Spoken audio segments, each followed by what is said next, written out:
Welcome everyone to the Hutchinson City Council meeting for Tuesday, May 25th, 2021. We'll call the meeting to order. Any additions or corrections to the agenda? Mayor Council, no, I do not. I'll second.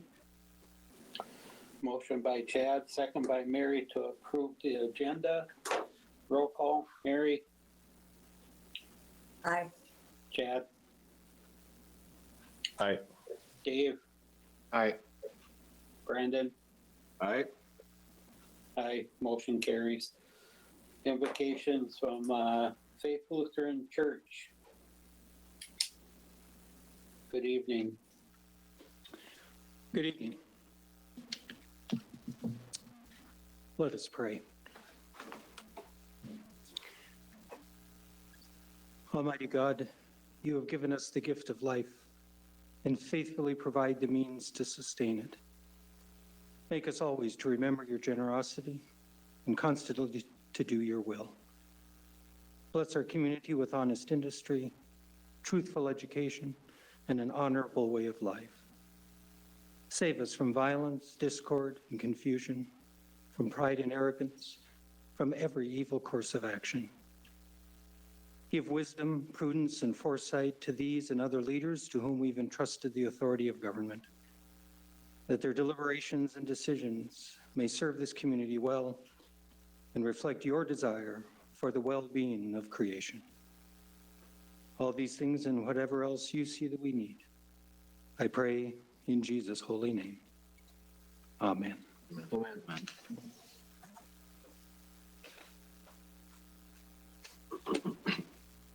Thank you. Next is Pledge of Allegiance. Please rise. I pledge allegiance to the flag of the United States of America and to the republic for which it stands, one nation, under God, indivisible, with liberty and justice for all.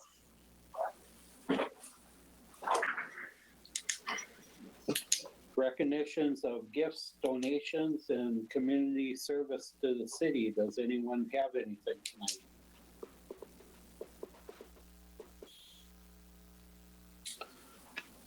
All right, next is public comment. If you want to address the council, please come forward, state your name and address for the record, and please keep comments under 5 minutes. Does anybody want to address the council? Yep, Gary, we do have Sandy is coming up to address the council.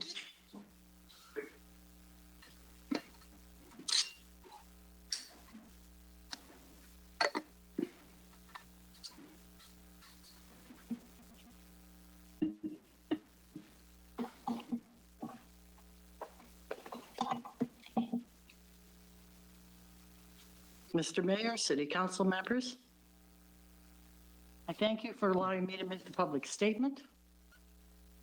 I think I gotta take these off. I ask the City Council to vote against the school's conditional use permit.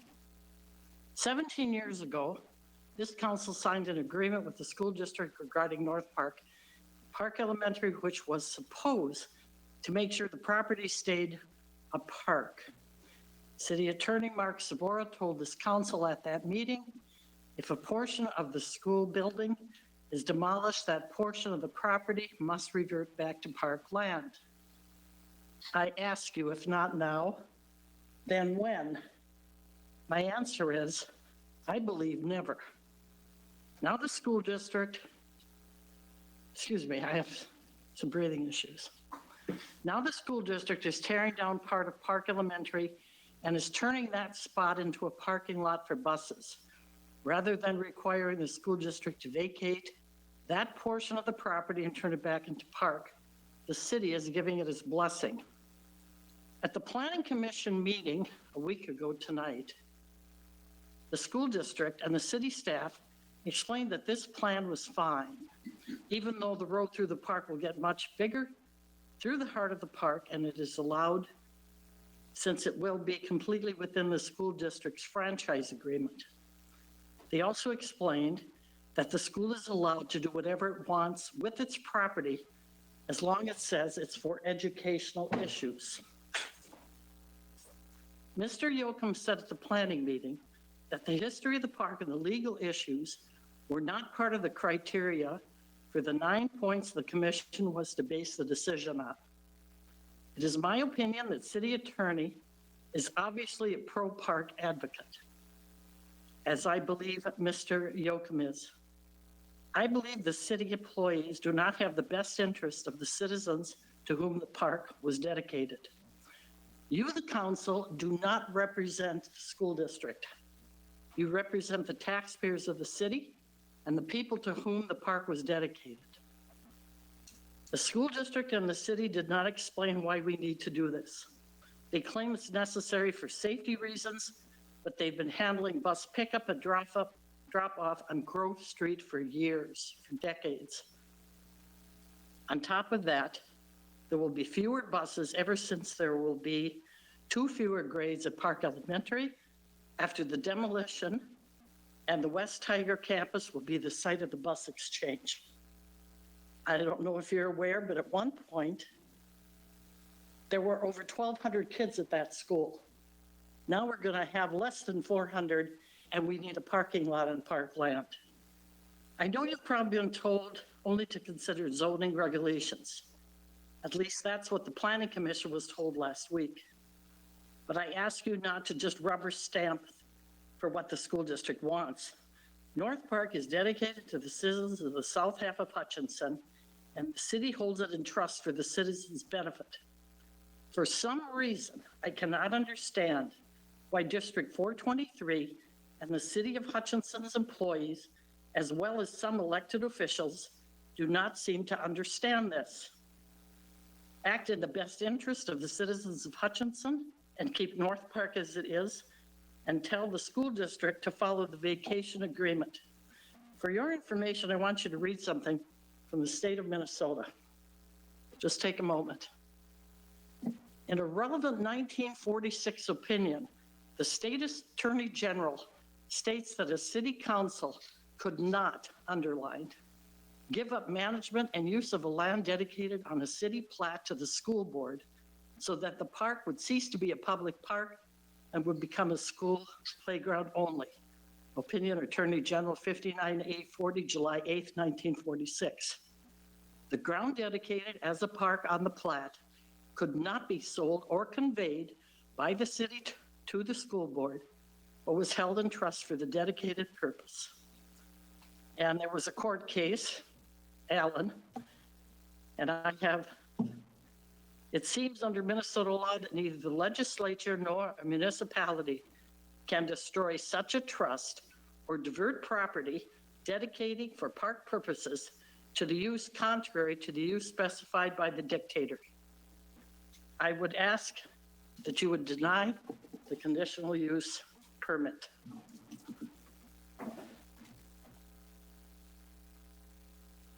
And that is all. Do you want a copy I'll take one, sure. or not? Fine, if you don't, that's fine. I can take it, that's fine.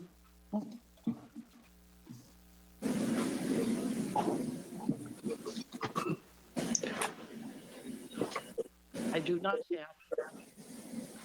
Thank you. I do not have. From the Thanks. case law, but you should have it in a file because you should have all this information. And I thank you. Thank Thanks, you. Sandy. Thanks, Sandy, for your comments. Is there anybody else that want to address the council? Nope. We have approval of minutes. We have the workshop meeting of May 11th, 2021, and we have the regular meeting minutes of May 11th, 2021. I'll make a motion to approve them. Second. Motion by Chad, second by Dave to approve. Roll call, Mary, Aye. Chad, Aye. Dave, Aye. Brandon. Aye. Aye, motion carries. Next is consent agenda. This will be done by one motion unless somebody pulls something off for discussion.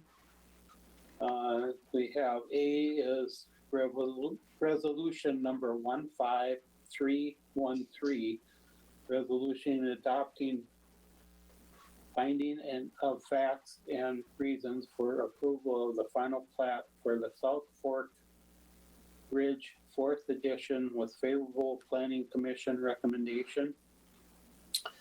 B is resolution number 15314, resolution adopting finding of facts and reason for approval of conditional use permit to remodel, reventicate. Yeah, it's easy for me to say. Yeah.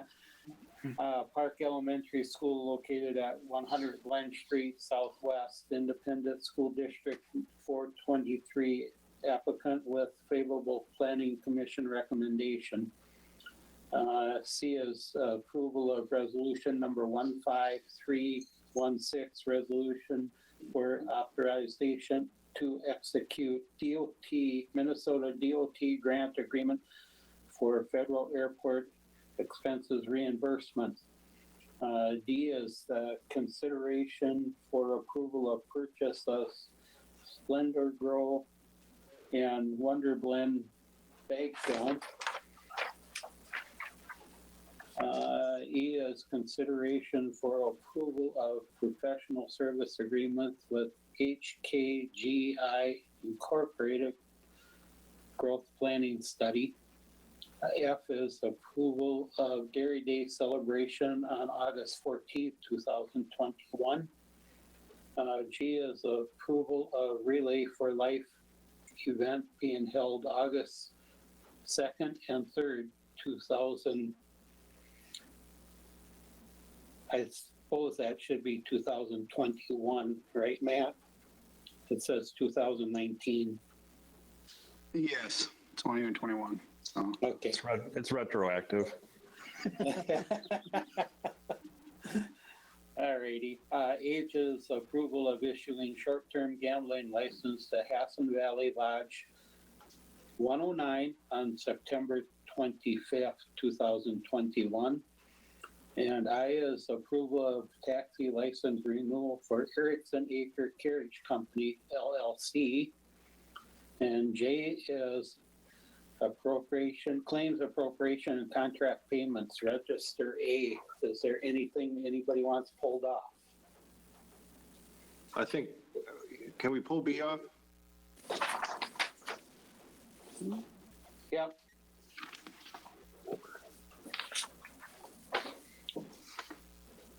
Motion to approve the balance. I'll make a motion to approve the balance of the consent agenda. I will second that. Motion by Mary, second by Chad to approve the balance. Roll call. Mary, Aye. Chad, Aye. Dave, Aye. Brandon. Aye. Aye. Motion carries. B. So I think, I'm not around since 2004 or any of this other stuff, but just a little history regarding some of Sandy's concerns or whatever, can we get a little bit more about in the meeting too with whoever. Commission. Just anything to help answer some of the questions and concerns that Sandy brought up specifically, but also for those of us that might not totally have our heads around the original agreement with what can and cannot happen there. Mark, you're probably the best person to answer Sorry, all Mark. that. So. Sure. So, I guess probably in a nutshell, the best way to explain it is this. So, you know, in the 1990s and the early 2000s, there became an issue about the school district's ability to use the land in the park for its school operations. And numerous attorneys, myself, school district attorneys, the attorney general got involved, and really the issue was never really made clear as far as how the school got there in the first place. Obviously, for over 100 and some odd years, the school had existed there as part of the school district. So they obviously had a claim just by being there. Some of the land title records were in conflict as far as you can see on the wall, the dedicated town site plat that included the park were in contravention to some of the deeds that were recorded at the recorder's office, giving ownership to the predecessors entitled to the school district. So in the early 2000s, the school district and the city came to an agreement that basically allowed the school district to retain its use in the school district, I'm sure would say their ownership of the 2.5 acres that is the footprint of their buildings there. And that agreement basically said that in perpetuity, the school district can continue to use that 2.5 acres as long as it's used for anything that's connected to educational purposes. The school currently exists through a conditional use permit. City staff felt it was best for them to reapply for an additional conditional use permit to put on the record all of the items that they're hoping to accomplish as part of this building project. As Sandy quite perfectly noted at the Planning Commission, the Planning Commission felt that the proposed use by the school met all the conditions for the granting of the conditional use permit. It was determined by city staff that the proposed use for the school district is going to be all within the boundaries of the 2.5 acres that they currently have. And significantly, to Sandy's point about returning it to parkland, under the documents, as you may have read, that whole returning to parkland purposes has to be triggered by an affirmative resolution by the school board. In other words, they have to affirmatively say that they're giving up use of a portion of that 2.5 acres before it returns to the city. And then once it gets back to the city has the opportunity to make a determination whether it's going to be returned to parkland or not. So that never was triggered as part of this application. The school district is entitled to use its 2.5 acres. And based on the city staff's examination of the application, it was deemed to be meeting all the criteria for the conditional use permit, and which is why the Planning Commission unanimously approved it. I don't know if that answers your question, but No, it does. Thank you.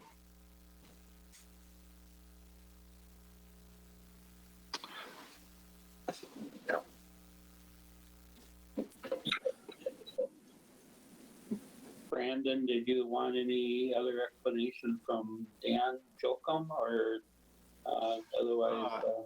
I think, no, Mark did a fine job. I just, with somebody showing up, I think it deserved a little bit more explanation, and I appreciate, Sandy's concern and stuff. And like I said, I mean, it's just, it was worth the time just to hear it. So, thanks. I'd make a motion to approve the resolution. I'll second that. Motion by Chad, second by Dave to approve resolution number 15314 to remodel and renovate Park Elementary School. Roll call. Mary, Aye. Chad, Aye. Dave, Aye. Brandon. Aye. Aye, motion carries. Thanks, Dan. Dan, Mark.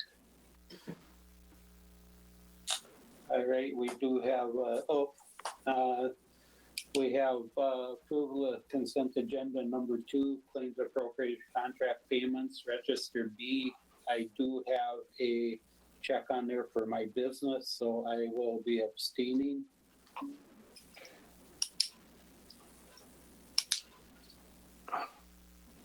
Entertain a motion to approve Register B.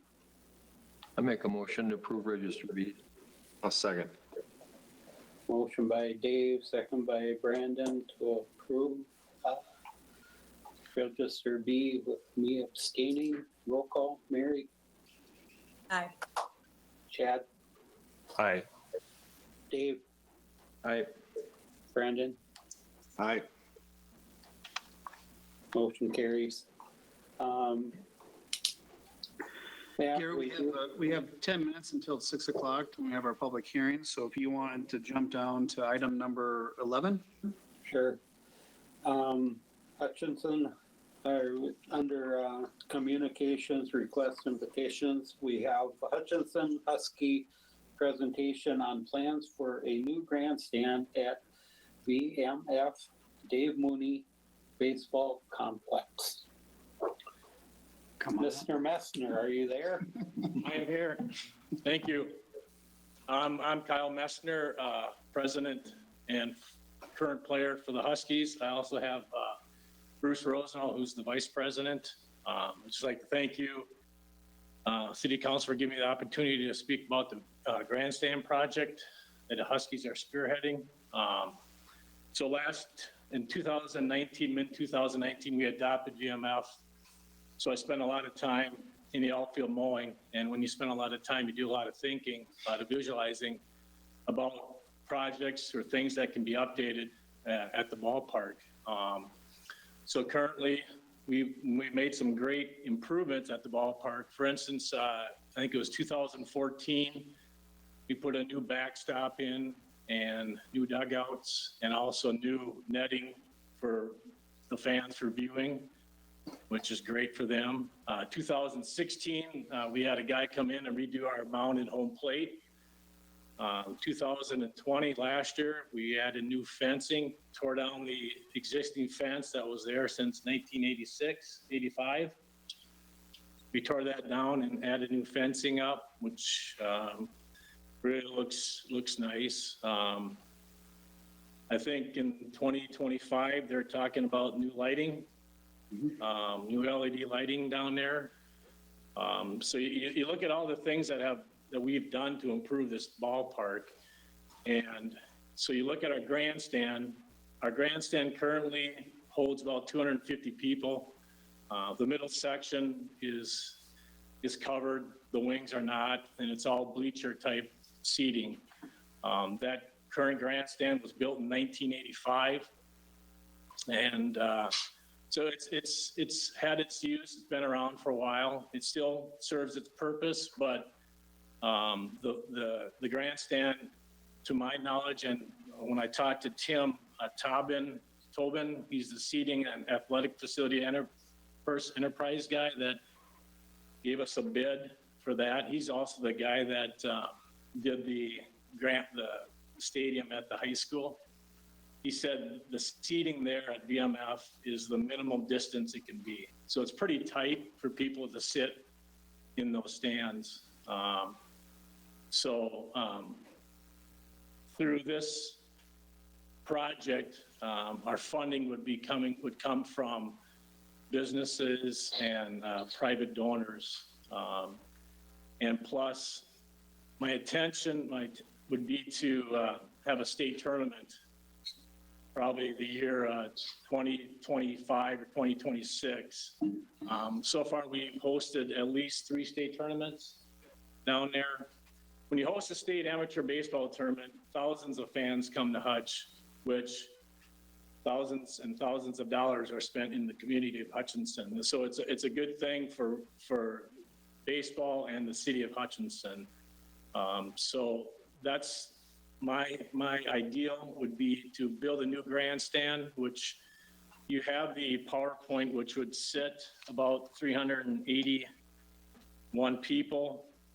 The middle section would be a stadium seats, and the wings would be bench seats. Everything would be covered underneath the 3 sections. We would have 6 seatings for handicap accessibility. So it'd all be updated with that. So that's my plan. I'm here to see if we can proceed with this project. You know, currently right now we have the Hutch Tigers play in April through May. The Huskies play starting mid-May to August. We have a Legion team. We have 2 junior Legion teams, and now some of the 14U baseball teams want to play down there too, because it's just a beautiful park, nice just nice seating all around, and it's just great for fans to come down and watch a game. So. Mayor and Council, Kyle and I have talked, and I said, you know, obviously he's talked with Lynn and Sarah about this project as well, and I know they've both been involved. And we said, you know, this is still early on. It's their goal, their intention is to try to raise all this money on their own. And I said, you know, it'd be great to at least come and present this project to the council so you're at least aware of their efforts. Also gives an opportunity for the community to be aware of a project that's going on in town. You know, I'll be honest, we haven't had a discussion yet at the city or staff level on any type of city participation. But, you know, that's stuff that is something we've done in the past, specifically on projects that, you know, raise a good portion of private funding, whether it's the Rotary Park, the dog park, or just, or even the Elks Park are all recent examples of private funding that came in, and then the city on top of that then pitched in. But I thought at the very least, so the council's aware of an effort that's going on out there, and a potential project that could come to the city. I thought it'd be good, at least for him to bring it to our attention. I never thought it'd be good for them to start raising money without at least the council have an idea of what's it being used for. So, Anybody have any questions? Yeah, Kyle, how many fans do you guys usually get for like a Huskies game? Not that it affects this project, just for curiosity's sake. So last year we had probably at every game because of the COVID restrictions, but we had 249 people there. So you can only have 250, right? So, but a lot of more people are coming. We do have a lot of promotions throughout the home season. You know, we promote, Walmart has given us gift cards where we give away. Target has given us gift cards. We do, it's called Pick a Base, where we have a predetermined base and we pick a person out of the crowd, and they come up and choose what base you think it's underneath, and if they can win a gift card. We have other promotions. On Sunday, we had Veterans Day, where veterans came in for free. We had the what else? You know, just think first pitch by a veteran. You know, we just have different things going on just to try to draw more people in. So it's tough to see how many people we got because a lot of people are spread out throughout the field. You know, we have seating on the third base side where they bring their lawn chairs and they bring their blankets and sit out there. We have people in the stands, and we have benches in front. So it's just a great park. You know, this old picture here with the kids in front, you can see all the poles that are in front of the viewing area. So now we eliminated all that. Now I think we just have 4 poles, one, you know, in each two on each end and one in the middle. So the whole thing is open. So it's just people bring their lawn chairs and sit out. So anyway, we average probably a couple hundred, you know, over a couple hundred people at a game. Sure, that's great. This looks like an awesome project. So good luck with all your money raising. And I don't know how the field condition is these days, but when I played VFW and baseball for the high school, and Dave Mooney was taking care of the field, there wasn't a blade of grass out of place in that place. So I was really excited when they named it after him, because that guy dedicated thousands and thousands of hours, and it always stunk to go on the road because the field conditions were always worse wherever you weren't playing if you weren't in Hutchinson. So right now we have a guy, Tim Kinzer, is the same way. He spends so much time down there, and it's just great. We keep that field in mint condition. And just other towns, like the other day, Orono came, baseball, high school came, and their coaches just were amazed by this field. This Barry Wohler that played for the Gophers basketball, he came down And he went down the bullpens and he said, this bullpen is better than some of the mounds that we play on. And this was in the bullpen. So we take a lot of pride in our field, and we have a lot of help with Bruce and other people that help out with this field to keep it in mint condition. So Kyle, what was the name of your coyote there? The coyote that was out in your field to keep the. You wouldn't believe it, but there were people that would stop on Second Avenue with glasses to look out at that coyote cutout out in the middle of the field. We had 2 of those coyotes in the outfield because years past we had a lot of geese out there, and then you'd have a lot of geese droppings that you'd have to pick up in the spring. And putting those coyote things out there, none of them. There was no geese at all. Helped out, yeah. You know. So, but thank you for giving this opportunity to speak. Thanks, Kyle. Good luck on the raising. It looks like a great project. I agree with Chad. I know I just live across the river there, and it's kind of neat to sit out back listening to the cheers of the crowd, because you always can tell when somebody whaps the ball pretty good, because there's a lot of hollering and hooting and hollering. So, all right. Thanks, Kyle. Thank you. I think Mary had something. Mary, did you have something to say? So. Well, I was just going to reiterate what both Gary and Chad said. That park brings a lot to our city. I've been down there to a couple of the games, and people have fun, and it's outdoors, and it's just a great asset to our community. So good luck. Thank you. All righty. We do have a public hearing. We have resolution number 15315, adopting a tax abatement and authorizing the issuance of general obligation tax abatement bonds. Hey, good evening, Council, Mayor. Yeah, tonight we have Nick Anhut from Ellers and Associates with us tonight. He's going to go through some information. I had a file I wanted to share briefly here if I could get access. Very good. Thank you, Tom. Just wanted to, before I turn it over to Nick, I just wanted to show all of you the projects that we're looking at financing tonight, and then speak to some of the issues we ran into this year. So we have 5 projects. The first 2 at the top have some special assessments associated with them. The last 3 don't, and that's kind of what's problematic for us this year, because our typical bond issuance each year, we utilize the special assessment improvement bond process, which requires at least 20% of our total bonded cost to be covered by special assessments. And we typically don't run into a problem with that limitation of 20%, but you can see this year in red, we're at 15.4%. So essentially what that's going to do is that's going to limit the amount of bonds we can issue under this bond tool, or so to say. We're maxed out at about $2,060,000 if we try to fund all these projects through the special assessment improvement bonds. So that gives us a shortfall of about $613,000 that we have to address.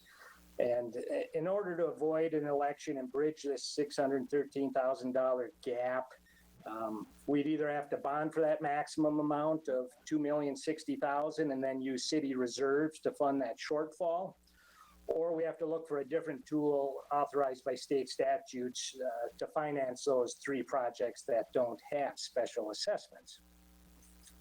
So this next page shows what we would be looking at. The top half with the 2 projects with the special assessments, we'd be bonding those as we normally would each year. You can see our assessments are now over the 20% threshold, so that's good. Everything would be fine. It's just at a little bit lower bonding amount than we typically would have. And then the bottom half shows the 3 projects without these special assessments and what we're going to be proposing tonight using tax abatement bonds to finance those. Together with the bonds up above, we'd be just a little bit above our annual target of $1.9 million, but with the low interest rates, we think will be sitting fine. And one other item of note, these are just kind of broad estimate costs. I've rounded them for performance or for purposes tonight, but we would have some bond issuance costs on top of these costs as well. So with that said, I'm going to turn it over to Nick Anhut. He's going to go through the tax abatement bonds in a little more detail, and then I'll be available for questions after he is done. Thank you. Thank you. Good evening, Mayor, Council members. Nick Anhut from Ellers and Associates.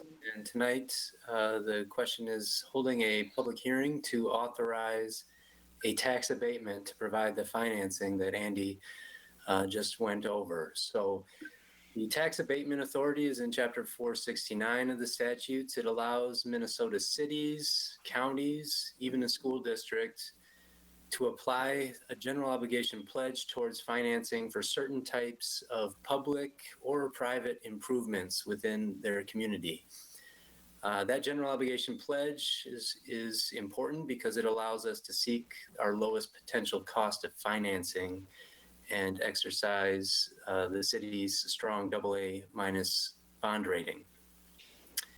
In order to authorize a tax abatement, the council would have to have a public hearing, identify certain properties within the city who pay enough taxes to generate the revenue necessary to service the debt, and identify the terms for that abatement, how long it would be outstanding. In this case, we are talking about a 15-year abatement. There are 14 properties that the staff has identified within the communities that generate enough taxes to cover the anticipated debt service. Those are existing properties, so they're not speculative developments. They are already in place and already generating that amount of revenue. So you are already covered as far as the ability to levy taxes to service this debt. Now, it would be a new levy on the city's books, so no different from any other debt that you issue. You do need to adopt a new debt service levy. But the statute just requires that you identify that you have that capacity already available within the community, and you certainly do with these 14 properties. A tax abatement is, as I mentioned, allowable for public and private improvements, specifically when we're talking about public infrastructure, such as the projects that Andy mentioned. That is all the findings that you need to make that are necessary in order to approve the abatement. If you were going to use abatement to assist a private development, there would be some other considerations, but that's not the case with this abatement this evening. This is all for public infrastructure that the whole community will benefit from. The amount of the abatement equates to about $66,000 per year over 15 years. That is going to provide enough capacity to provide over $750,000 worth of financing that is necessary to fund these projects. This is conservatively high. So we will be able to downsize this amount based on the final terms of the financing that's obtained. So when we issue the bonds a little bit later this year, we'll be able to go down from this amount and match only the amount that's necessary to service that debt. But we want to make sure that we've got enough capacity under these public hearing proceedings so that we are able to exercise that later. One thing to be considerate of when identifying a new abatement is that the property that is identified cannot also be within a tax increment financing district. That is a requirement of the statute. We have reviewed these properties. They are not in an existing TIF districts, and they are not properties that we would expect would need TIF assistance in the future, at least during the 15 years that's necessary to service this debt. So that does not pose a risk in this case, but just something to be aware of.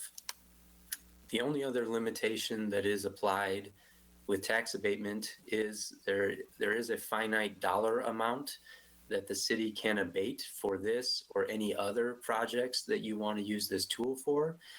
That is set at 10% of the city's net tax capacity. Using your existing property tax base figures from McLeod County, that limitation would be 1.1 or over $1.1 million in annual abatement that you could authorize. And again, we were only looking at 66,000 in order to finance this project. So you would have ample capacity under this limitation if you wanted to use it in the future for either additional public infrastructure or assisting private development, if that were the case. So that concludes the setup. The statute does require that you hold a public hearing to receive comment on the matter. It does not require that you receive any approval or feedback from the specific properties themselves.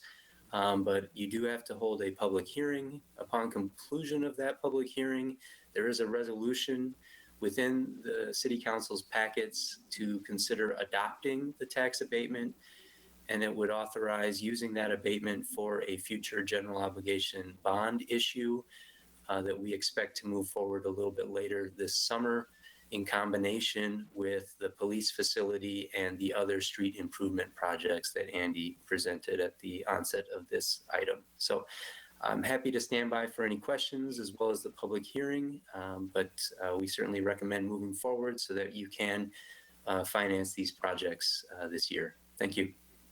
Say, Nick, a quick question. The property owners that have been identified, they're not necessarily going to have any additional impact. It will be simply paying taxes as normal. It's not going to increase their tax outside of anything normal that we would normally do, I guess. So. That is correct. So the levy that's necessary to service this debt will be a debt service levy, just like any other levy you use for bonding. It's spread over the entirety of your tax base. But for the purposes of this tool, the city needs to demonstrate that it has the existing capacity. And so that's why you need to identify specific properties that are already generating this amount of potential tax revenue. So you're merely allocating that, if you will, but there will be no differences between the property tax bill for these properties and other like properties elsewhere in the city that aren't a part of this abatement. Thanks. Mayor, if there's no questions, I would encourage you to open up the public hearing. Open up the public hearing for public comment.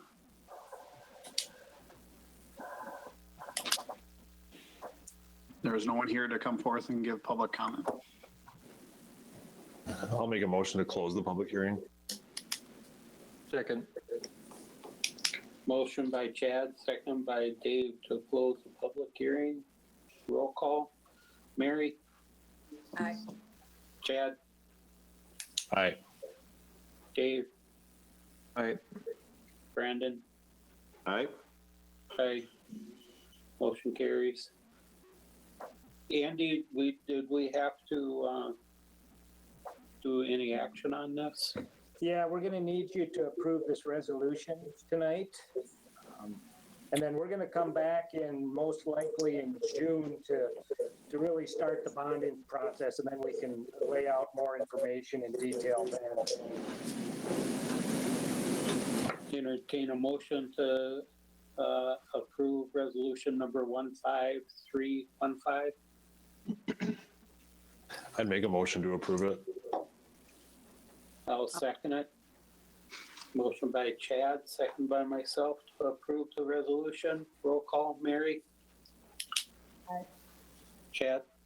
Aye. Dave? May I ask a question before I give my decision? Yes.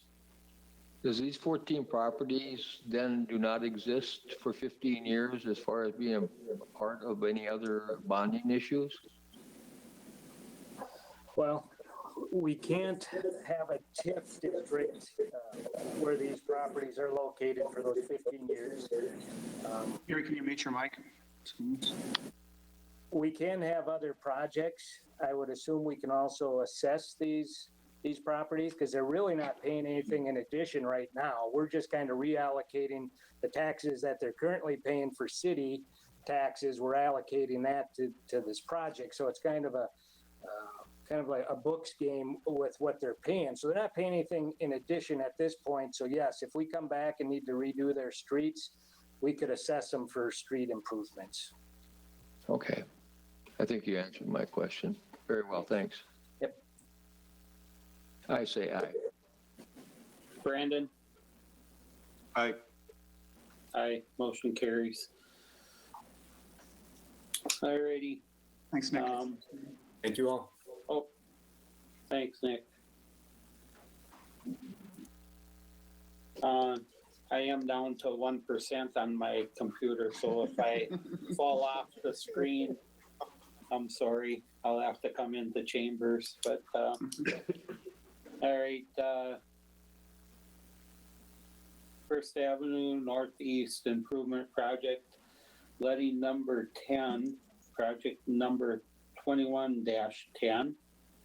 Under there, we have resolution number 15311, resolution ordering improvement and preparation of plans and specifications, and resolution number 15312, resolution approving plans and specifications and ordering advertisements for bid. Mr. Kent. Yes, good evening, Mayor and Council. Like Gary said, this evening we're administering the public hearing for First Avenue Northeast. This is the segment of First Avenue Northeast from Main Street, Highway 15 on the west end, and then to the east, approximately 3 blocks to Adams Street.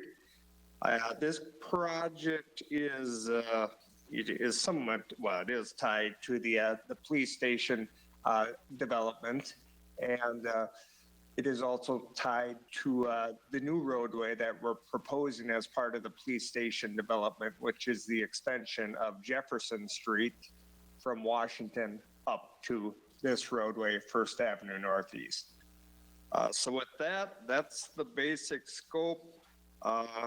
The engineering report, in essence, the cost estimate is included within the packet. The total project cost is estimated to be $372,660. It's being primarily funded by special improvement assessments, like Andy alluded to earlier. There's a little bit of water work and stormwater utility work involved. The assessment amount, the total amount being assessed is relatively, I guess, low compared to the total project cost. That is just short of $25,000. And the other item included within the packet is the improvement notice for the project sent out to adjacent property owners, which basically there are 5 of on that corridor, obviously with the extents of the Shopko property on the north side and the 2 city properties towards the east that wouldn't be considered within that assessment role. So there's really only 5 adjacent private properties.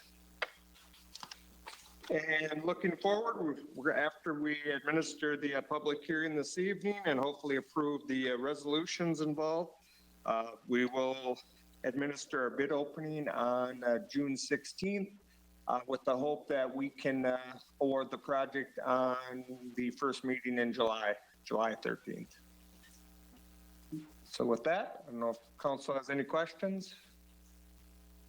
On a separate note, like, is staff working on a solution for Gary's iPad? Because he can't technically go into the council chambers because the other 2 councilmen are in there, and we haven't voted to go back in person just before the iPad runs out of juice. Yep, I think he's working on that right now, so. Oh, I think we got it taken care of. Hopefully. But yeah, I'll have to stand outside and go like this, Chad. Alrighty, can we open it up for public comment? Correct. So.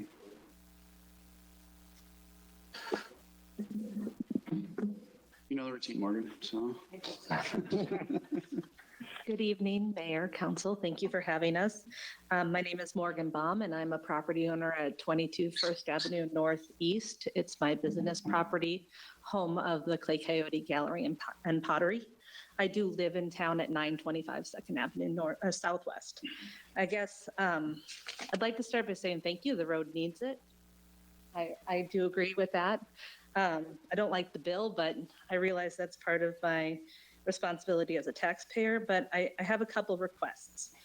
So the first request I have is, can you tell us when the start would be if it's July 13th? Yeah, no, that's a good question. I should actually mention that, but it is somewhat contingent on the police station project proceeding, and this is obviously, something that Matt and I and other staff have discussed. The hope is that project will be awarded the last council meeting in June, correct, Matt? The 22nd? The police station? The police station, yep. And then we would follow this up with awarding this project on July 13th, if that's how this indeed plays out. Thus, by the time we get contracts in place, we set the construction timeframe to basically be 2 months to get the contractor, a 2-month window. So we're looking at a final completion date on Friday, October 1st. That gives them August and September. Okay. It's about the best we can do. Yeah. Well, I'd like you to consider moving it later because Art in the Park happens September 17th and September 18th. And a huge number of community members and people from outside the area come in for that, and they often fill all of the roads around that area. And, Being held to the fairgrounds this year? no, it's being held at Library Square on Oh, it is. 17th and 18th of September. I don't know if we can move the project in its entirety or later, because once you get into October, it gets wet and winter can come sooner. So we can't wait to start this project till after that time frame. That's not feasible. Or we would be paying for that requirement. I'd also request then that you make a plan for all of those people. I was just going to mention that. I think what we can do is, due to the nature of this project, we can require that the roadway be open, and that's how we've staged this. This is a reclaim project, a rehabilitation project, so it's not as invasive as a full reconstruction. There's just a little bit of deep pipe work involved. So I think what we could conceivably do is require that the contractor have the utility work done, have it back to a drivable gravel surface. The next question is whether we would allow parking on there. And that's where liability gets to be a concern, especially with the degree of parking that could entail on basically a construction site that's under the responsibility of the contractor at that point in time. And I don't know if Mark's tracking with what I'm saying, but that would be my concern. Mine as well. I think there's some things that we can look at and work on, but that. Yeah, I think the obvious alternative for parking might be, I don't know how much it's been utilized in the past, is the Econo food site, or at least the west side of it, conceivably. Won't that all be under construction too? I don't know if it will be. That might be about the only option for any degree. Yeah, no, I understand that. It's just the timing of the PD project, this project, and all needing to be correlated, and the liability issues that unless we wrote it out for those 3 dates, and I don't think Mark would be a fan of this, but we would basically take the liability away from the contractor and put it on us for that time frame. But I don't think that'd be in the city's best interest. I would agree with that. I'm just asking you to make a plan. No, I'll let you know that Art and Park will be there. I really think that this is going to have a major impact on the community and our art business during that. And I am here as a private representative of that. The other big question I have for you is, will we have customer access throughout the entire, in the whole project? We only have a front entrance. Will you be offering front entrance access? We can require, there will be roadway access, and this is where it gets touchy because it's no different to a lot of street residential properties where you have normal parking volumes going on, you know? So I think this is what differentiates what you're asking now in comparison to allowing full scale, you know, parking during arts in the park. But I would say yes, the vast majority of the time you will have front parking. Okay, yeah, because when you redid Main Street, I know all of the other businesses had back entrances. And so since my primary and handicap accessible entrance is in the front, Yep. I would hope that we'd create a plan for that as well, since there are only 5 of us on the street. Yeah, and I say this, at a certain point, the city can only require so much of the contractor and during this contractual process. If there's all these expectations, you know, honestly, the better option might be doing it next year, you know, which doesn't correlate well with the PD project. So I just want to say that caveat, you know, we can go down these paths, but we get into a liability situation.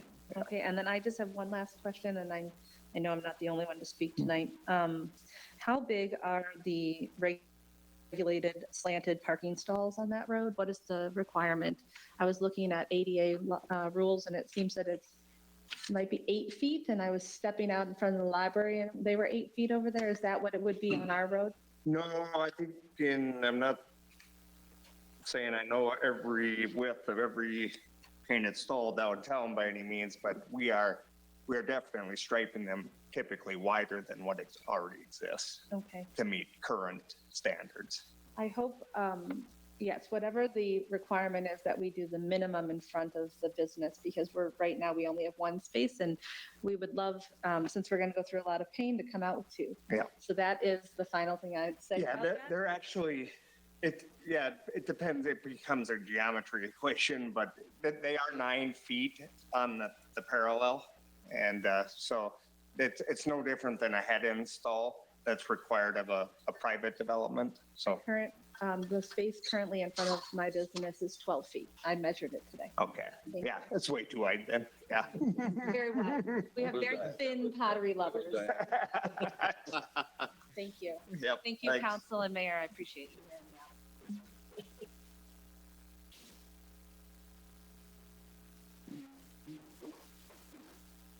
Mayor, council, I'm Scott Powell, owner of Hutch Auto Body at 28 First Avenue.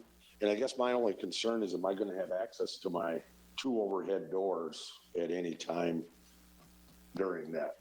Yes, like I just said, the vast majority of the time, and city staff will be, you know, that's all dependent on the contractor's schedule. But one or the other, I'll be able to move in and out. Are they doing the apron too, or just the actual? Yeah, I think Scott, I got the plan here. I can look quick. No, they are not doing the apron in front of your place. Just, they're doing the apron to the alley to the west of Morgan, obviously. Yeah. Yeah. So nope, no aprons are being done. There's a little bit of curb work down on the corner to put in a new ADA pad ramp, but that's it by you. All right, thank you. But I should just say, Scott, yeah, where it's going is, city staff, you know, we're dependent on the contractor's schedule. The big dates. Well, I'm not gonna, not necessarily, but it'll be very short term, because what'll happen is they'll reclaim the street one day. You know, and then they'll put tile in another day. And then there's basically 3 operations, 3 days that, you know, we're gonna give you plenty heads up. And then the 3rd day is obviously, or the last 2 days will be the 2 paving operations. You know, so you're gonna have 3, 4 days there, and those will be full days of activity that more than likely won't allow access to both doors. Yep. Kent, I had actually one question. Yep. You know, we own that property next to Shopko. Have we put any thought on converting that into parking? You know, it's kind of a late question. Yeah, no, I think that's more dependent on what we've talked about at resource. You know, the little bit of conversations Dan's been having with that potential developer. There are utilities under that. Okay. Yeah, we do have a storm water pipe under that. There's at least electric under it. There might be gas. So not to say anything that's not insurmountable if, you know, somebody wanted to develop it or if we wanted to put a parking lot on it. But no, it's not included as part of this project. And I don't think even doing temporary parking there, you're still going to end up with the same, you know, project construction access. Kind of came to mind knowing that we own that strip of land. You know, if there's any desire to do something. Yeah, no, like we talked. I think it was more so dedicated to the city because of the utilities. In essence, in my mind, when the Shopko development was done many years ago, and I'm not sure why they dedicated a parcel to the city instead of just dedicating us a utility easement. You know, so I don't know. You recall that, Mark? Or I wasn't around. Yeah, nor was I. So, yeah, there's a piece of turf over there that the city owns. Okay. No, just figured it came to mind. So, Gary, I guess I would ask if there's any other public comments. Is there any other public comments? Otherwise, entertain a motion to close the public hearing. So moved. I'll second it. I'm sorry, I missed who said, who made that? Mary. Dave motioned and Mary second. Yeah, all right, I heard Mary. Motion by Dave, second by Mary to close the public hearing. Roll call, Mary, Aye. Ed, Aye. Dave, Aye. Brandon, Aye. aye, motion carries. Entertain a we can do both those, Matt, at once. Yes, you can. If it's the desire of the council. Yep. Resolution number 15311 and 51312. Entertain a motion to approve those. I'll make a motion to approve both 15311 and 15312. I'll second it. Motion by Mary, second by myself to approve both resolutions. Roll call, Mary, Aye. Chad, Aye. Dave, Aye. Brandon, Aye. aye, motion carries. All right, let's back down to communications request petitions. We have the Hutchinson Housing and Redevelopment Authority year-end report.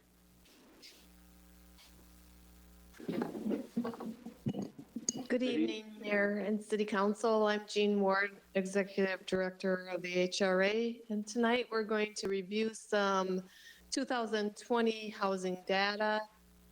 We're going to look at the results for the HRA in 2020 and look at trends for 2021. So we're going to start off, next slide. There you go. We're going to start off with vacancy rates.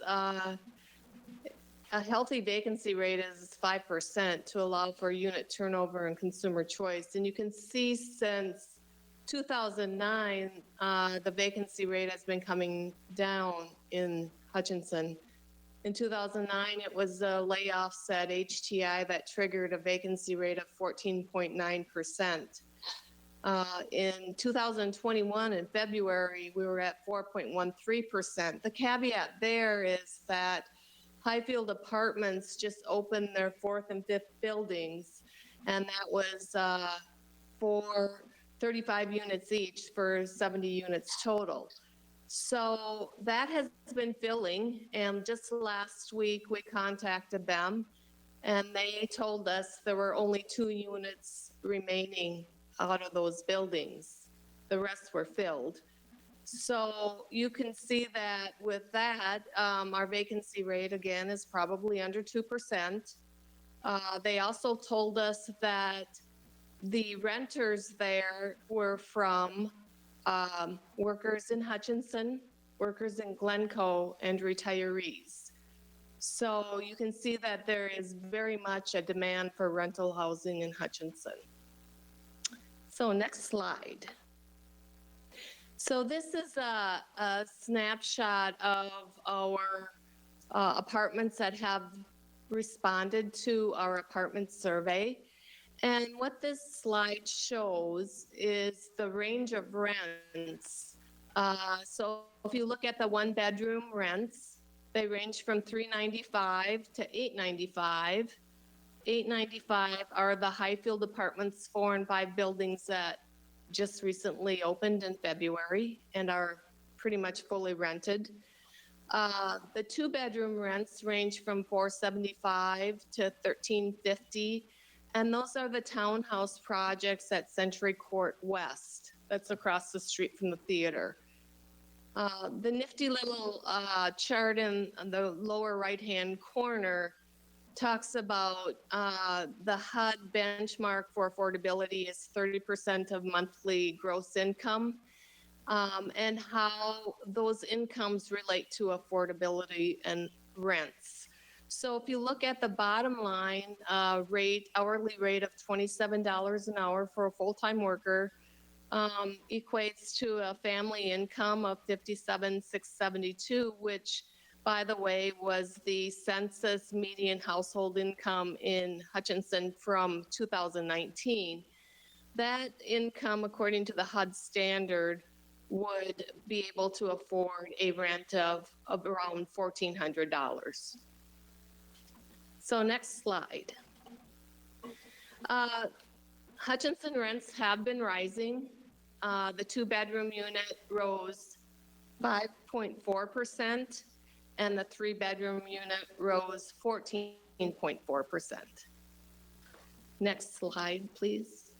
This is another affordability visual graph of just in a general world. You can see that if we look at median rents, median incomes on the right-hand side, if you have a median income of $57,672 and a median rent of $700, people are paying 14.6% of their income in rent in Hutchinson. That doesn't mean that every renter is going to find affordable rent apartments. It just means that as a general benchmark, we're in balance, and actually could go up to 30% of your income, and we're at 14.6. So we're in a good spot for rent. For buying a house, we looked at 3 variables. The median income of $57,672. The median resale price of a house in 2020 was $200,000. And using an interest rate of 3%, you get a monthly mortgage payment, principal and interest of $843. Now, the benchmark to buy a house and qualify for a mortgage is 29% of your income. So if you add on to $843, the taxes, insurance, and almost everyone when they buy a house has private mortgage insurance, unless you're taking a lot of equity from a resale and it's a move-up house. So with that, you'd be around $1,200 a month to buy, which is still under that 29% benchmark. So we're in balance on both buying and renting, just in a general terms. Next slide. Yep. 2020 Hutchinson home resales. There were 343 houses sold in Hutchinson in 2020, according to the McLeod County Assessor's Office, and that median home resale was 186,000. That's compared to the multiple listing service, or MLS, median of 200,000 resale, and that MLS median showed a 10.5% increase from the previous year. The realtors' resale was higher, and generally speaking, the 186 is lower because there's often sales between family members, or it's not a realtor-assisted sale. Next slide. Again, looking at Hutchinson home resales, 58% of the sales were between 125 and 225,000. Next slide. So if we look at residential lots, there were 133 at the end of 2020. The benchmark for growing communities is the 3 to 5 year lot supply. And with that building rate of 36 homes per year, that's a 3.7 year lot supply. But we want to be in a good position to have adequate lots. It's important. And so thankfully, South Fork Ridge, 4th edition, you just approved tonight. So that's an additional 19 lots that will help the inventory. Next slide. This just shows that there were 36 homes, single-family homes constructed in 2020. And I think that was a good effort because there were skyrocketing lumber prices, and the average price of a single-family new home to construct increased by $24,000. So it's prices are rising for construction. Next slide. In 2020, Century Court West had a certificate of occupancy for 3 buildings or 36 units. Next slide. Century Court West Luxury Townhomes has an approved site plan of 84 total units. So there were 3 buildings, 12 units each, that were constructed in 2020. So there's still 4 more buildings left to build on that site. Next slide. In 2020, Keepers, just reviewing the units coming online in 2021, Keepers again had 2 buildings, 35 units each for 70 units. And Century Court West Luxury Townhomes, 12 units, when this was printed, was under construction. We've since found out those will be opening in July, and they're pretty much filled. So again, the same story, workers from workforce housing for workers coming into Hutchinson needing rental. And then we also seem to have workers who work outside of Hutchinson and surrounding towns coming to Hutchinson, and a few retirees. So with those, with that being said, the additional 3 buildings are now under construction. They just began construction. So this year we'll have 4 buildings built, 12 units each, 48 units. So a total of 118 units will be coming online in 2021. Okay, so talking about foreclosures. It says we had 6 foreclosures in Hutchinson in 2020. But the caveat with that is there was a foreclosure moratorium. So who knows how that's going to end up once that comes off. Wanted to talk about the McLeod County point-in-time homeless count. HUD requires every year that a homeless count be conducted by the Continuum of Care coordinator for that region. And so on January 27th, the HOMES program had 3 families sheltered. HOMES stands for Housing Opportunities in McLeod for Emergency Shelter. They're collaboration of members of the Hutchinson community and the United Community Action Partnership. And this information was provided by Justin Borbach, the Southwest Minnesota Continuum of Care Coordinator. Okay, next slide. He gave me some additional detail about this homeless count and people that were served. Homes program operates in Hutchinson only. There is nothing else in McLeod County. UCAP provides staff-supported services and financial accounting, and the Homes Board raises money to pay for 3 rooms each night. So with that, 27 households were served in 2020, 44% were male, 56% were female, 87% of the adults had mental health concerns, 11% had a physical disability, and 27% were fleeing domestic violence. And he offered the additional information that UCAP just opened an office in Glencoe this year and plans to help those facing homelessness in Glencoe. So then there'll be 2 places that the homeless can get some assistance. 2020 HR results. Our priorities have been to preserve housing and improve neighborhoods. And so we focused on rehab programs. So we focused on the rental rehab program, owner-occupied rehab program, and we conducted a windshield survey to identify the need for rehab in Hutchinson, older areas of the community, target areas. We compared to the last survey that we did and actually found that we had fewer houses that required rehab.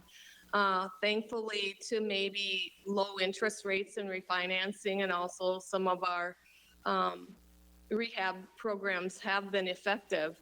So we're going to just continue offering rehab funds citywide and maybe do some tweaking of some of our programs in 2021. The next one, another big project for us was the RAD conversion from public housing to Section 8 project-based rental assistance. We closed on that project with HUD in December 2020. The reason we went to the Section 8 rental assistance is because we have a contract for 20 years and it is a stable, sustainable source of funding while still offering rents at 30% of adjusted gross income. We're also able to put an initial investment of $650,000 into the replacement reserve, so we know we'll be able to continue maintenance improvements needed over the next 20 years. So that program change went into effect January 1st, 2021. Impact of COVID-19 on housing, and as I reflected on this, I thought of 2 things. One is that as people lost jobs and they couldn't pay their rent, there was an eviction moratorium that began March 24th, 2020, and that's still in place today. The second impact that I really saw is the supply chain for construction of housing, where lumber just skyrocketed, building materials were hard to get. So that all impacted the cost of construction. So it's hopefully it's just a temporary thing and we can get back to normal. But those are the things that I noticed most importantly anyway. Next slide. So with the eviction moratorium, the legislature is concerned about the glut of evictions if the eviction moratorium ends. And they're looking at an off-ramp bill in March, and we'll see how that goes. The one thing that may save this and have fewer evictions is the COVID-19 Emergency Rental Assistance Program that Congress just passed. That program was allocated and Minnesota Housing Finance Agency is administering it. And it's available now to eligible households with incomes 80% or less of area median income. And with that, it can include past rent, current rent, and also utilities that haven't been paid. So if they're behind on utilities, they can get assistance and pay the city or the Hutch utilities and get back on track. So more information for people is available at 211 or renthelpminnesota.org, and they're open for applications. And I just want to warn any applicants that there have been some glitches in their computers and very slow.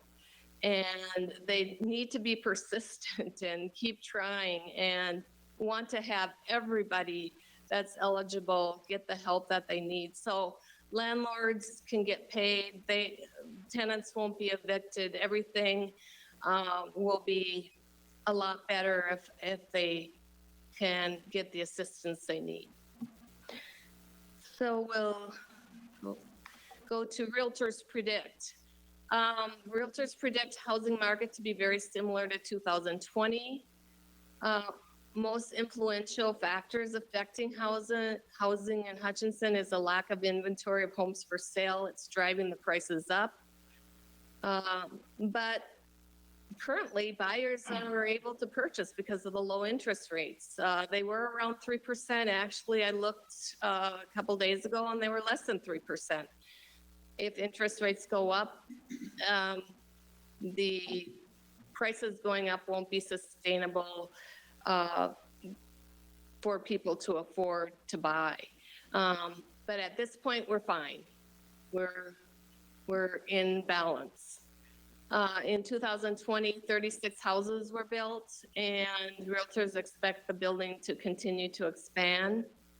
And they are concerned about running out of lots. So that's something that needs to be looked at. For our 2021 priorities, we're training staff and implementing RAD. We're following the legislation that may require sprinklers in high-rise buildings that would affect park towers. We do have funding availability for rehab programs for a broad range of incomes.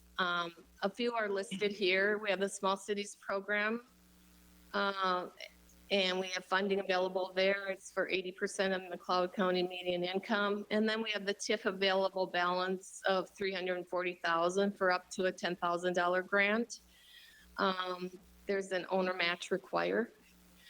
And then lastly, the Live and Work Hutchinson grant for first-time home buyers of $5,000 available for household incomes up to $93,100 for families of one or two, or $107,000 for households of three or more. We're going to continue to focus on rehab, but one thing that we've heard from the building department is there's a need for rehab of accessory buildings. There's some accessory buildings, garages that need work. And in the past, the Small Cities Program did not have eligibility for accessory buildings. It was only the house. So with our TIF available funding, we could address those needs and help neighborhoods in that way. The other rental rehab program that we're looking at is the single-family rental houses. So we want to see if that would work for the rents being charged and the also the utility rates enter into that. So that's something we'll be working on in 2021. Okay, next slide. Now, the next thing we need to do is obtain a comprehensive housing market analysis, and this is for the development of rental housing. It's important that we have good data so we know what kind of housing is going to be needed in Hutchinson over the next 10 years. We're not going to be able to get that study until that census data releases, and the county data is supposed to be coming out in June. I don't know when Hutchinson data, citywide data, will be coming out. Matt Mullins from Maxfield Research didn't know that at this point. So that's where we're at with housing studies. So if you need more information and need an application for any of our programs, www.hutchinsonhre.com. Any questions? Oh, good presentation. Thank you. Thank you. Pretty, thanks, Jane. We have no unfinished business. We have new business, moving city council meetings from virtual back in person. Mayor and council, I know we've talked about this a couple times over the past year. Last time this was discussed, I believe, was early April, and the direction that was given, at least to staff at that point, was that there wasn't a desire to meet back in person until some of the restrictions were lifted, specifically regarding masks. And with some of the recent action, figured it's time to bring it back forward to the council to see if there's interest to meet back in person. Once again, that would take a formal action from the council, since there was a formal action to meet virtually. And so for you guys to come back and meet in person, we would need action from the council to do so. So since there was a formal action by the council to meet only virtually until the mask mandate was lifted, I'm confused as to why we have two councilmen in the chambers today before we voted to go back and not be virtual. I'm also confused on that. I would say it was because space is available and the mask mandate was no longer enforced except through this resolution, so opportunity existed to sit in chambers.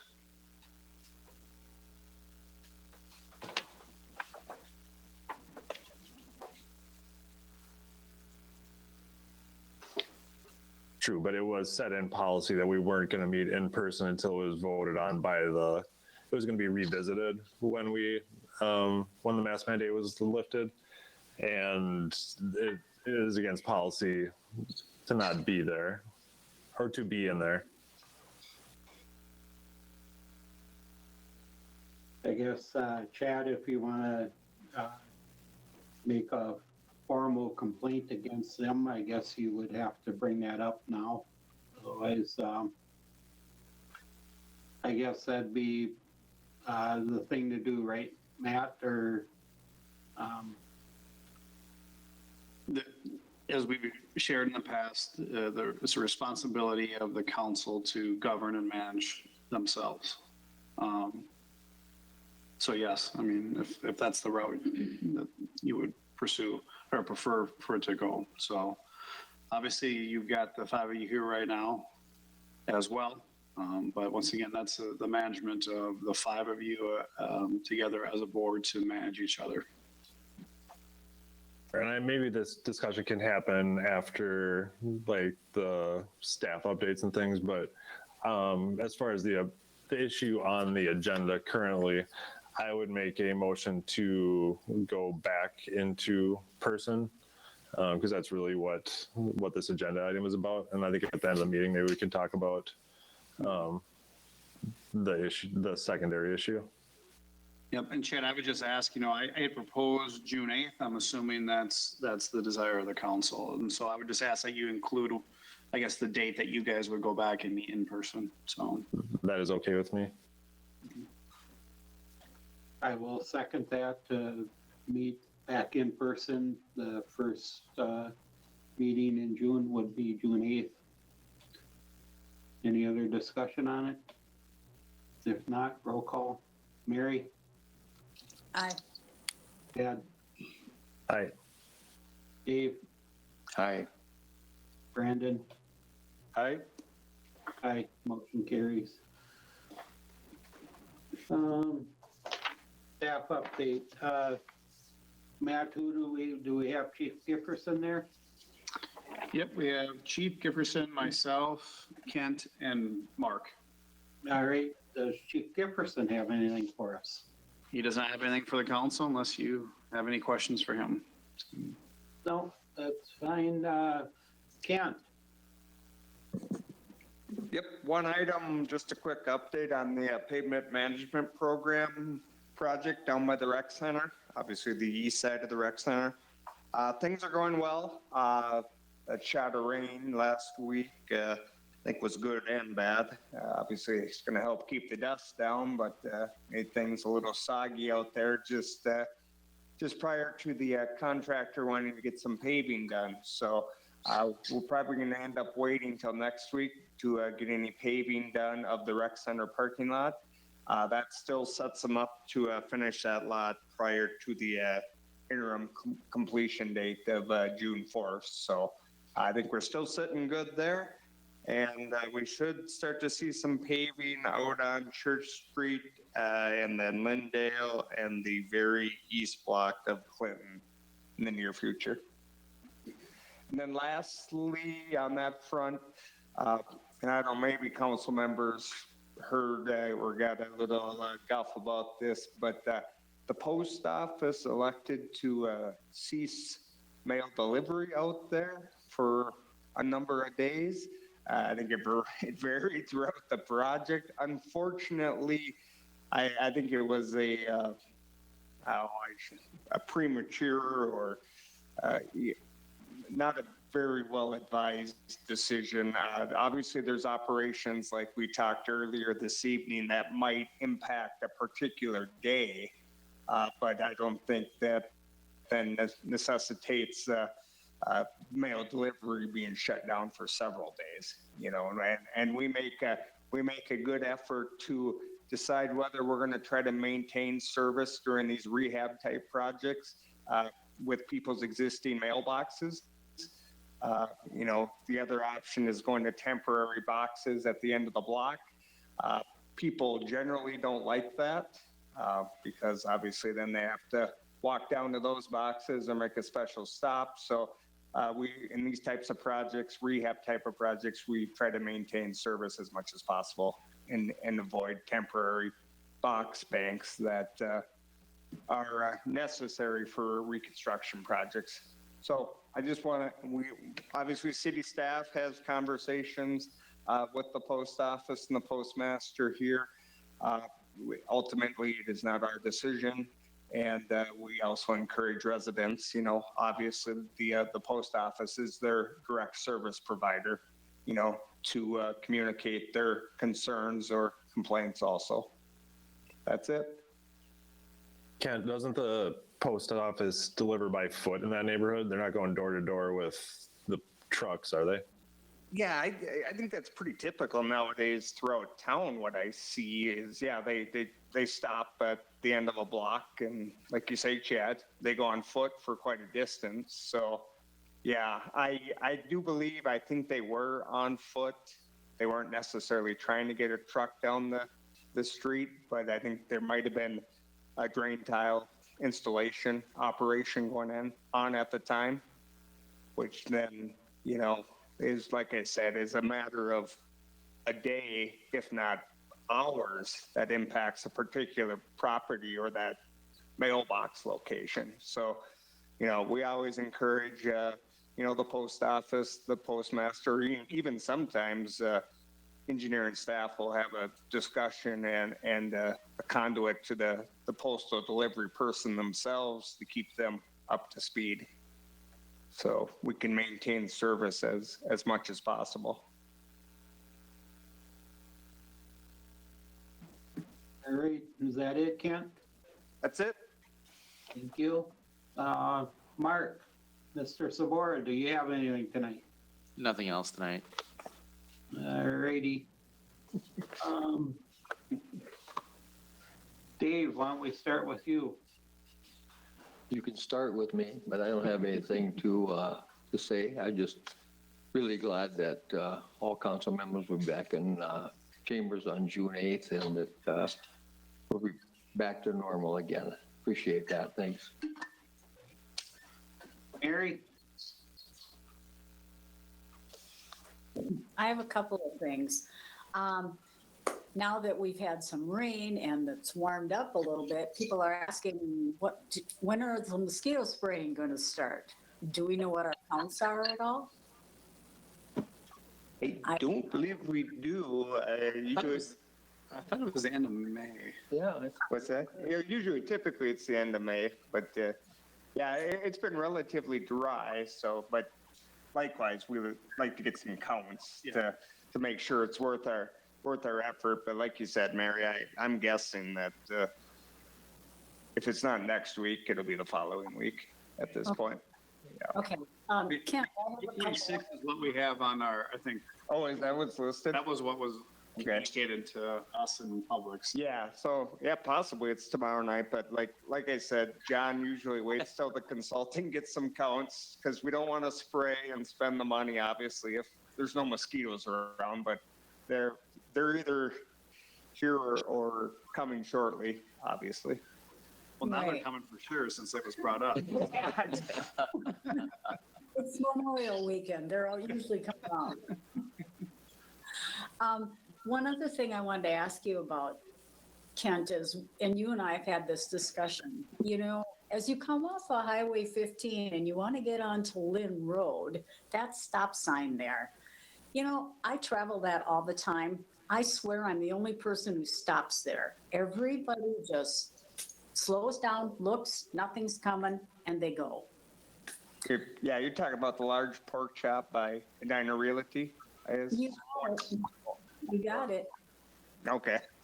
Yeah, no, how it's designed offers itself up to be, travel, pretty quickly, and you get a nice sight line, and you're skewing, towards the right, and yeah, it would take a fairly significant redesign of that intersection to clean that up.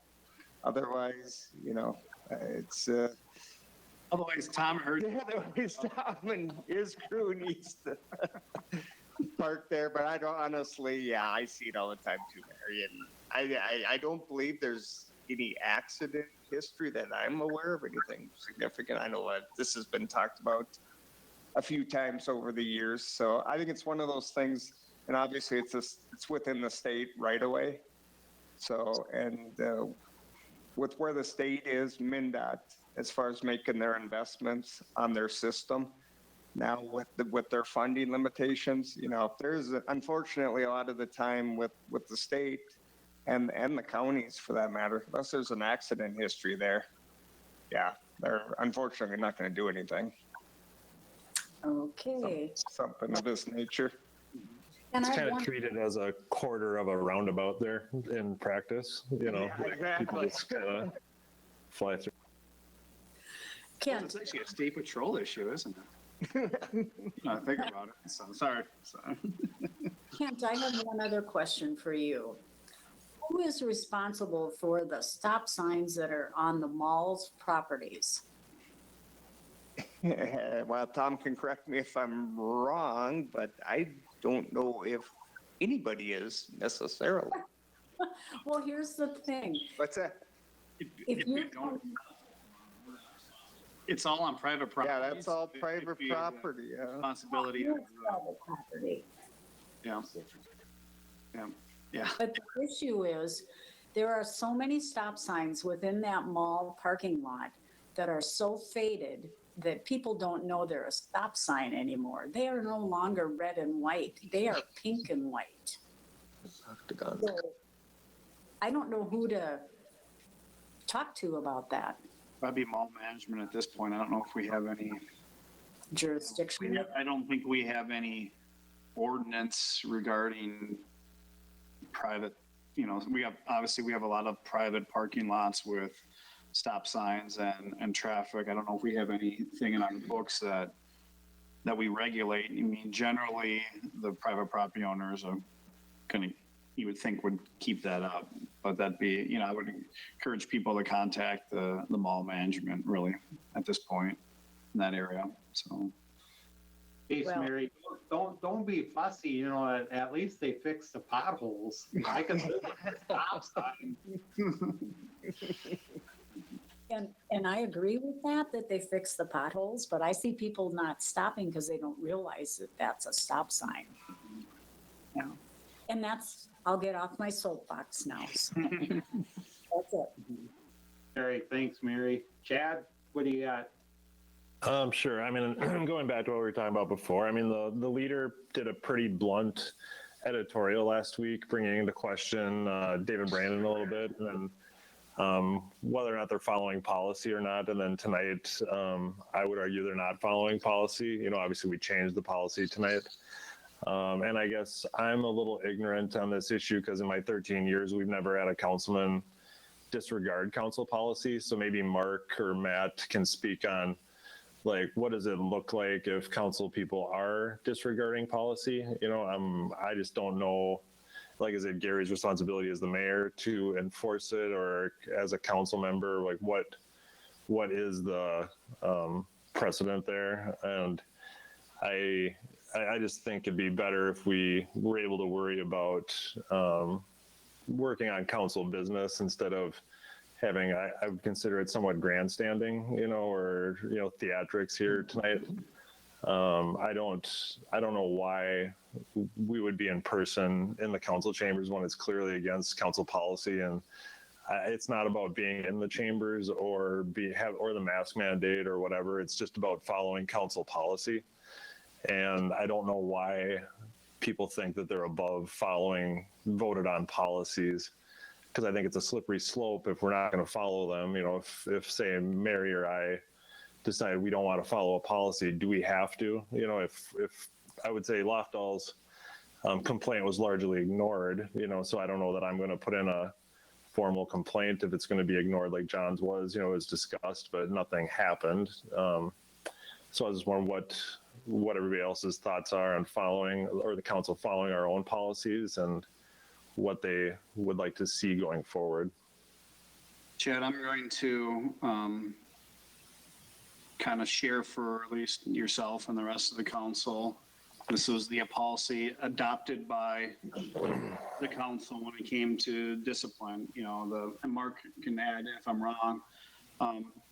None of you are employees of the city. You are elected officials. And really, if I'm going to be blunt, it's the responsibility of the elected body to oversee your actions. But with that being said, you've established rules of conduct for yourselves to, you want to say, manage your business as elected officials when you're either here in the office, or not here in the council chambers, or when you're participating in city-related activities. You've laid out a policy for discipline amongst yourselves, and I've kind of put it here on the screen that talks about, you know, it's a policy of the mayor and the council members to administer discipline amongst themselves with the goal of correcting inappropriate conduct or conduct unbecoming, and to define a standard of conduct that which will be governed themselves by. Applying appropriate discipline amongst themselves will help to install public confidence and trust in the fair operation and integrity of Hutchinson city government.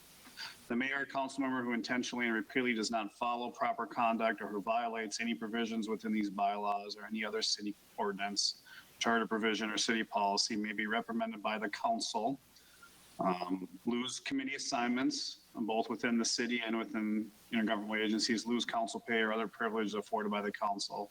Serious infractions could lead to other discipline measures, including censure, as determined by the council as a whole. And then it lists the procedures for reprimands and disciplines. And so the way this has been set up, and this was addressed at the last council meeting, is that it's really amongst the five of you to govern yourselves outside of the voters of the city of Hutchinson. And so I don't know how much more I could really share, Mark, unless you had anything else, you know. Well, I mean, I think you kind of hit it on the head. I mean, the reason why that we had set up this procedure to begin with was at the beginning of the pandemic, all the council members were to be meeting remotely. And I think by implication, separately, we didn't want council members to be by each other because we didn't know was going to be happening as a result of the pandemic. The law at that time, and still is, when you're having these remote meetings, the people in the council chambers are to be either the city administrator, the city attorney, or the mayor at the permanent location.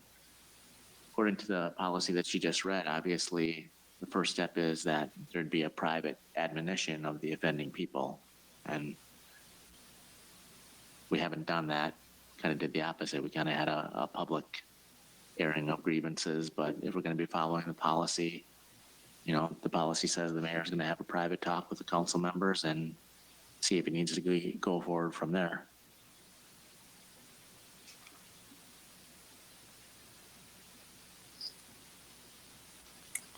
All right, well, I guess I would encourage the mayor to do that on a private level. And I would just like to say that I'm really disappointed in the policies not being followed. So that's all I would have for tonight.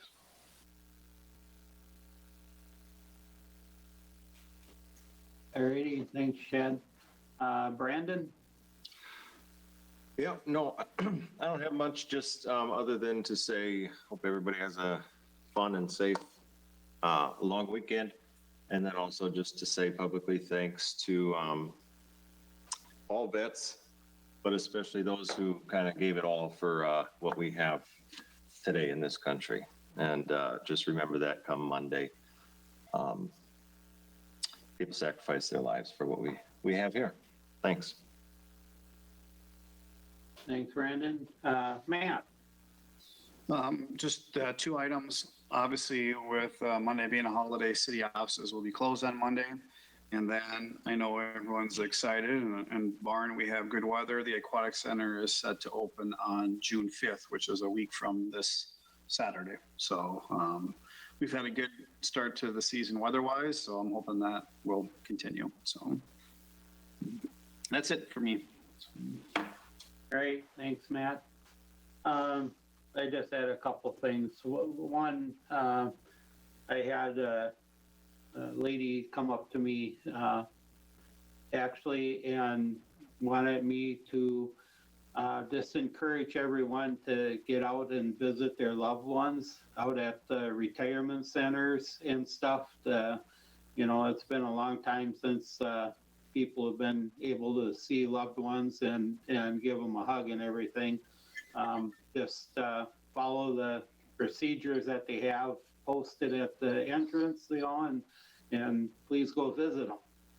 And the other thing is, just wanted to echo Brandon's thought of remember the vets that gave all, and the ones that have served us, and the ones that are serving now. So with that, have fun and be safe on the weekend.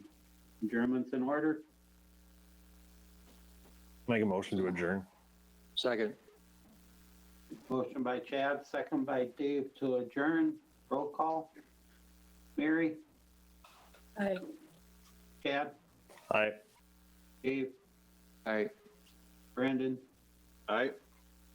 Aye, we're adjourned. Thanks, everyone.